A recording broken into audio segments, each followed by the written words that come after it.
Hello বন্ধুরা, কেমন আছো সবাই? আশা করছি ভালো আছো। আর আজকে নিয়ে এসেছি তোমাদেরকে পিসিবাড়ির অন্নপূর্ণা পুজোর ব্লগ নিয়ে। দেখতেই পাচ্ছ যে ঠাকুর চলে এসছে। সেই ঠাকুর আনার থেকে শুরু করে তোমাদের সাথে শেয়ার করতে চলেছি। এই দেখো, এখানে ঠাকুর যেহেতু চলে এসছে, সঙ্গীতা মেয়েকে রেডি করতে শুরু করে দিয়েছে। বলছে আমি ঠাকুর দেখতে যাব। এই এখন এসছে ও ঠাকুরকে পুজো দিতে। ঠাকুরের কাছে এখন পুজো টুজো দিয়ে ঠাকুরকে নমস্কার করেই চলে গেল সবার সাথে দেখা করতে। এবার ভেতরে গিয়ে দেখলাম যে আমার শাশুড়ি মা, বৌদি, পিসি টিসি সবাই মিলে ঠাকুরের কাজ করতে ব্যস্ত। তা ও এখানে কিছুক্ষণ দাঁড়িয়ে গল্প টল্প করেই বলছে যে আমার খুব জোর খিদে পেয়ে গেছে, তাড়াতাড়ি চলো, কোথায় খাবার দাবার দিচ্ছে আগে খেয়ে নিই, খিদের জ্বালা পেট চুচুকু হচ্ছে। তাও দৌড়োতে দৌড়োতে চললো এবার খাবারের জায়গায়। সেই অনেকটা দূর তাও খাওয়ার জায়গাটা হয়েছে। যেই প্যান্ডেল দেখলো, এবারও দেখছে যে কেউ খাবার দাবার মতন নেই। বলছে আমি একা বেড়ে একাই খেয়ে নেবো সব। তা নিজের মতন নিজে খাবার দাবার বেড়ে লুচি তরকারি নিয়ে সোজা ছুটলো এবার টেবিলে গিয়ে। দেখো, তাকাতেও সময় পাচ্ছে না, চিবানো শুরু করে দিল। তা আমাকেও বলছে যে তুমিও একটু খেয়ে নাও। তা আমি বলছি যে দাঁড়াও, তুমি আগে খেয়ে নাও, তারপরে নয় আমি খাচ্ছি। তা ও কোনো কথা না শুনে খাচ্ছে। তা আমি আর বসে থেকে কী করবো, আমিও খাওয়া শুরু করে দিলাম। তারপর ও রেডি হওয়া শুরু করলো, যে বলছে এবার পুজোতে তো বসতে হবে, শাড়ি না পরে যদি বসি তখন সবাই খারাপ বলবে। তো শাড়িটা তো এবার আবার যাচ্ছি সেজে গুজে। আগের বারে তো দেখলে নাইটি পরে টিফিন খেয়ে চলে এসেছি, আর এবার যেমন সেজে গুজে ওইদিকে বড় পুরো ক্লান্ত হয়ে পড়ে আছে, প্রচুর কাজ করেছে তো আর পারছে না।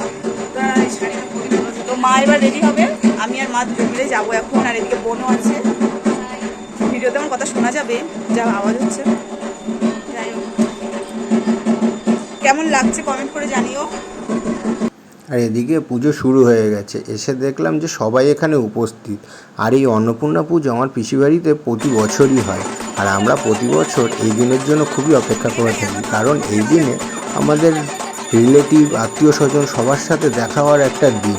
এই দিনে সবাই আমাদের এখানে উপস্থিত থাকি। পিসিবাড়ি পুজো বলে কথা, উপস্থিত না থাকলে কি চলে? সেই জন্য দেখতেই পাচ্ছ যে পুজো গোছানো সব কিছু কমপ্লিট। এদিকে পুজোও হয়ে গেছে, এদিকে প্রদীপ জ্বালানো শুরু করে দিয়েছে। আমার পিসামশাই পুজো করছে। এবার আমরা চলে আসলাম দুপুরের খাওয়া দাওয়া করতে। তা আমাদের দুপুরের খাওয়া দাওয়া করতে বসে মাম্মাম কতটা আনন্দ করছে তোমরা এবার নিজেরাই দেখে নাও। মাম্মাম কি বলছে সেটাও তোমরা শুনে নাও।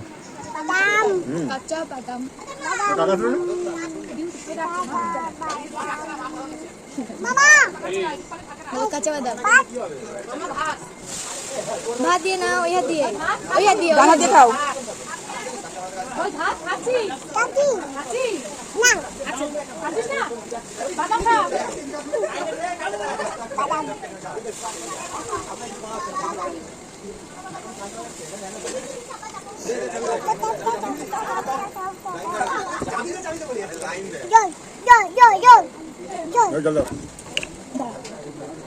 কি পরিমাণে জল তেষ্টা পাচ্ছে।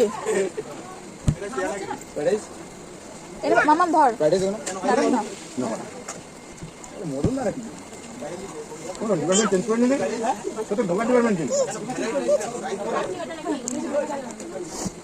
মামা, তোমার কি আর কিছু লাগবে? আচ্ছা।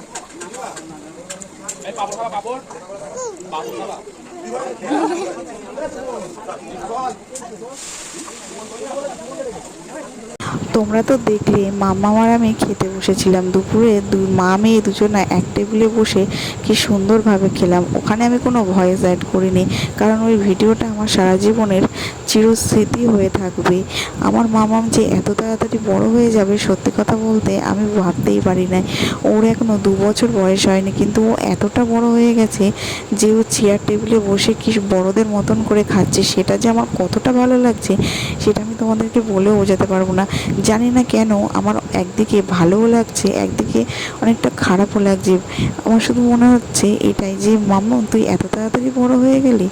আবার একদিকে ভালোও লাগছে, আমার সেই ছোট্ট মেয়েটা আজকে চেয়ার টেবিলে বসে খাচ্ছে। ওর মতন বেলায় আমি তো চেয়ার টেবিলে বসলেই কান্নাকাটি করতাম, কারণ কি ভাতের থালা আমি হাতে পেতাম না খাওয়ার জন্য। আর আমার মাম্মা এখনও 2 বছর বয়স হয়নি, তার আগেই দেখো ও চেয়ার টেবিলে বসে একা একা দুপুরে ভাত খেলো। আর শুধু ওই দিনকে না, পরের দিনকেও কিন্তু মাম্মাম ওইভাবেই খাওয়া দাওয়া করেছে। তারপরে দেখো খাওয়া দাওয়া করে এখানে চলে এসেছে, আর এখানে কিন্তু হোমযজ্ঞ হচ্ছিলো, সেটারই ভিডিও করছিলাম। তো দেখো তোমরা যজ্ঞর ভিডিওটা।